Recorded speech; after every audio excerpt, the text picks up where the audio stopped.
सीधे जोड़ते हैं विश्व खबरों से। आदाब, मैं हसरुद्दीन। आप देख रहे हैं जलाल न्यूज़ 901 टीवी चैनल के द्वारा साक्षात्कार कराएंगे इस खबर के साथ। तो खबर सूत्रों के हवाले से है। आखिरकार सूत्र क्या कहलाते हैं वो इस प्रकार से हैं, बताते चलें। शेख हसीना को सजाए मौत, गोली चलवाने वाले पुलिस चीफ को बस 5 साल की सज़ा, जानिए क्यों। बांग्लादेश की अंतर्राष्ट्रीय अपराध ट्रिब्यूनल ने 2024 छात्र विद्रोह हत्याकांड में पूर्व प्रधानमंत्री शेख हसीना और पूर्व गृह मंत्री असदुज्जमान कमाल को मौत की सज़ा सुनाई, जबकि पूर्व आईजीपी चौधरी अब्दुल्ला अल मामून को राज्य गवाह बनाने के कारण सिर्फ 5 साल की कैद मिली, जिसे लेकर अब विवाद खड़ा होता न। बांग्लादेश की एक ट्रिब्यूनल अदालत ने सोमवार को बड़ा फैसला सुनाया। अदालत ने पूर्व प्रधानमंत्री शेख हसीना और पूर्व गृह मंत्री असदुज्जमान खान कमाल को मौत की सज़ा दी। ये सज़ा उन्हें 2024 के जुलाई अगस्त के बीच हुए छात्र आंदोलन के दौरान मानवता के खिलाफ अपराधों के लिए दी गई। हालांकि इस केस के तीसरे आरोपी और पूर्व पुलिस प्रमुख चौधरी अब्दुल्ला अल मामून को मौत की सज़ा नहीं दी गई। उन्हें सिर्फ 5 साल की जेल हुई, क्योंकि उन्होंने अपनी गलती मान ली और सरकार की तरफ से गवाह बनकर केस में मदद की। शेख हसीना फ़िलहाल भारत में निर्वासन एक्साइल में रह रही हैं और उन्होंने अदालत के सामने पेश होने से इनकार कर दिया है। वहीं असदुज्जमान खान भी फरार हैं, लेकिन अल मामून इस वक्त जेल में हैं।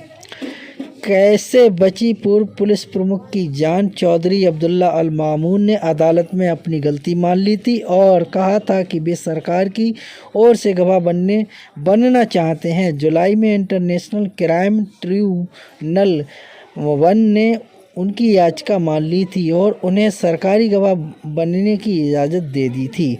मुख्य अभियोजक मोहम्मद ताजुल इस्लाम ने बताया कि अदालत ने मामून ने पूछा गया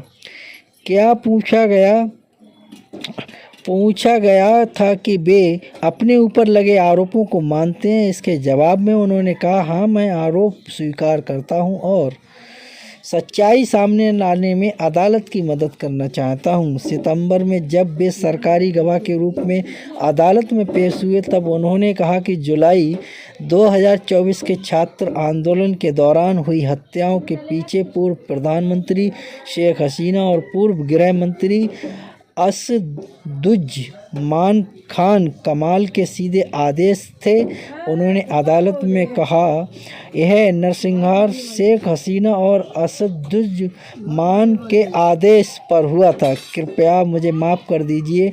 मामून ने देश और पीड़ितों के परिवार से औपचारिक रूप से माफ़ी भी मांगी। मामून को मिली कम सज़ा पर भड़के लोग। 2024 के जुलाई आंदोलन में जिन छात्रों और प्रदर्शनकारियों की जान गई, उनके परिवार मामून को मिली सिर्फ 5 साल की सज़ा से गुस्से में हैं। एक पीड़ित परिवार के सदस्य ने स्थानीय मीडिया समाचार चैनल से कहा, हसीना और असदुज्जमान को तो फांसी मिली, लेकिन मामून, जिसने हमारे बच्चों पर हेलीकॉप्टर से गोली चलाई, उसे सिर्फ 5 साल की जेल, ये सज़ा नहीं।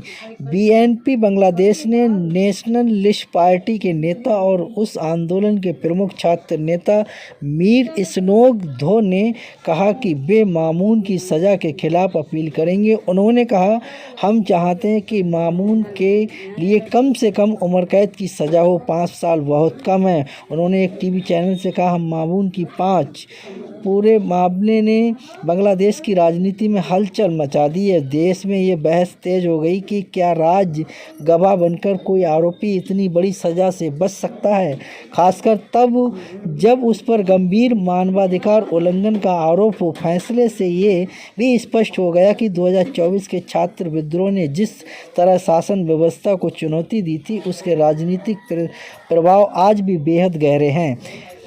किस तरह से गहरे हैं ये आपने खबर के अंदर जाना ही होगा। तो उम्मीद करते हैं आप सभी लोग खबर से सहमत हो, खबर उपयोगी व अच्छी लगी हो तो एक आगाज़ ज़रूर कीजिएगा। चैनल को लाइक, शेयर, सब्सक्राइब, घंटी वाला बटन ऑल करना ना भूलें, जिससे हर नोटिफिकेशन आप तक पहुंचता रहे और हमारे लिए एक सहानुभूति, हौसला अफजाई, मोटिवेशन मिलता है। उसी मोटिवेशन के साथ हर रोज़ तरोताज़ा खबरों को लेकर आपके बीच उपस्थित होते हैं। मेरा खबर दिखाने का, बताने का, समझाने का मकसद रहा लोगों के लिए जागरूक करना, ना कि किसी की भावना के लिए ठेस पहुंचाना।